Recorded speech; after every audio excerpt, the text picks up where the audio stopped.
সুপ্রিয় দর্শক, আজকের রেসিপি ব্রেড মালাই রোল।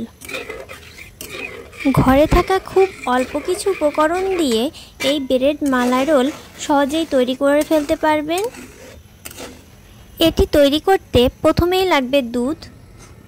আমি এখানে পুরের জন্য প্রথমে দুধটাকে জাল করে নিচ্ছি এবং এটা পুর তৈরি করার জন্য ক্ষীর করে নেব। অন্য একটি পাত্রে চালের গুঁড়ো একটু গুলিয়ে নিলাম। দুধটা যখন ঘন হয়ে আসবে, গুলানো চালের গুঁড়াটা আমি এই দুধের মধ্যে দিয়ে দেব।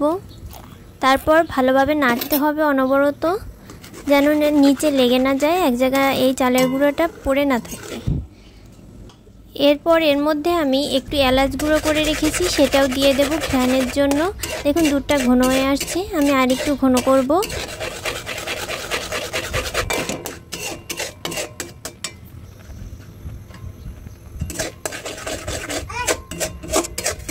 আমার দুধটা ঘনত্ব যখন এই পর্যায়ে, তখন আমি অন্য একটি পাত্রে তুলে রেখেছি। এরপর আমি আরেকটু তরল দূর করার জন্য কড়াইতে দুধ জাল দিয়ে এর মধ্যে একটু ঘ্রাণের জন্য এলাচ গুঁড়ো দিয়ে দিয়েছি।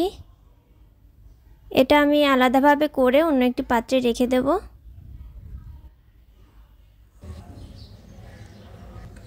এখন আমি পাউরুটিটা একটু বেলে নেব। পাউরুটির সাইডের অংশগুলো কিন্তু আমি এখনও কাটিনি। এটা কাটলে পরে দেখা যায় অনেক সময় পাউরুটি ফেটে যায়। এজন্য অবশ্যই আপনারা এই টেকনিক ফলো করবেন। এই সাইডের অংশ না কেটে আগে বেলে নেবেন, তারপর এই সাইডের অংশটা কেটে নেবেন।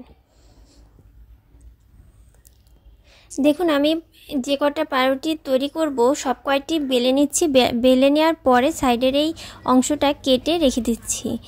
এই অংশ অনেকে ফেলে দেয়, অবশ্যই এটা দিয়ে বিভিন্ন ধরনের আইটেম তৈরি করা যায়, খুবই ভালো লাগে সেই আইটেমগুলো।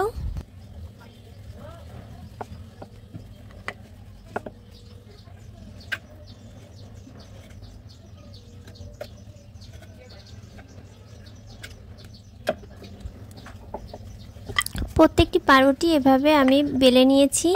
এরপর আমি পাউরুটির মাঝখান থেকে কেটে নেব। দেখুন আমি ছুরির সাহায্যে মাঝখান থেকে কেটে নিয়েছি।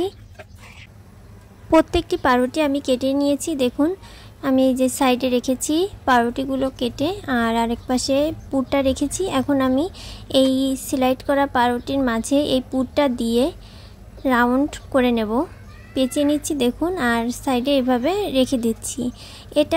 আমি এটা একটা এভাবে করেছি, এটা যদি খুলে যায় আমি রিস্ক রাখিনি। এজন্য আমি যে দুধটা এলাচ গুঁড়ো দিয়ে গুলিয়ে জাল দিয়ে রেখেছিলাম, সেই দুধটা আমি সাইডে একটু লাগিয়ে এটা ড্যাপ করে নিয়েছি, তাতে এটা কিন্তু কখনোই আর খুলবে না।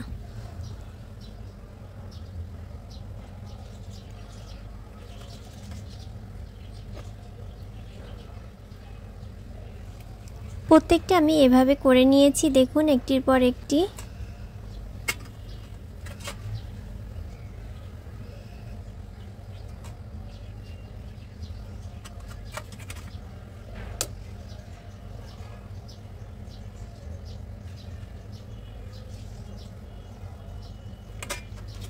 ব্রেড মিষ্টি তৈরি করার জন্য আমার প্রত্যেকটা ব্রেডের মধ্যে পুর ভরা হয়ে গিয়েছে।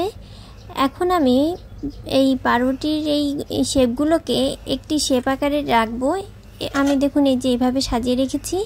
এরপর যে আমি দুধের যে পাতলা যে এলাচ গুঁড়ো দিয়ে করে রেখেছিলাম ঘনত্বটা, সেটা আমি এর উপর দিয়ে আস্তে আস্তে দিয়ে দিচ্ছি আমার প্রয়োজন অনুযায়ী। অসম্ভব খেতে ভালো লাগে এই মিষ্টিটা, আপনারা অবশ্যই তৈরি করবেন। অনেক সময় দেখা যায় যে বাসায় মিষ্টি নেই, কিন্তু মিষ্টি খেতে খুব ইচ্ছা করছে, তো ঘরে থাকা এই অল্প কিছু উপকরণ দিয়ে কিন্তু আপনারা ঘরেই তৈরি করে ফেলতে পারবেন এরকম মজার একটি মিষ্টি। আমি ডেকোরেশনের জন্য এর উপর দিয়ে একটু পেস্তা বাদাম দিয়ে দিয়েছি। এরপর এটিকে ফ্রিজে রেখে দিতে হবে 10 মিনিটের জন্য। এই মিষ্টিটা কিন্তু ঠান্ডা ঠান্ডা খেতেই ভালো লাগে। 10 মিনিট পর ফ্রিজ থেকে বের করে আমি ট্রাই করছি আমার এই ব্রেড মালাই মিষ্টি। অসম্ভব খেতে মজা হয়েছে কিন্তু এই মিষ্টিটা। আপনারা অবশ্যই ট্রাই করে জানাবেন কেমন লাগলো আপনাদেরও। আমার তো খুব ভালো লাগে। ভিডিওটি ভালো লাগলে অবশ্যই লাইক, কমেন্ট, শেয়ার দিয়ে পাশে থাকবেন। ধন্যবাদ সবাইকে।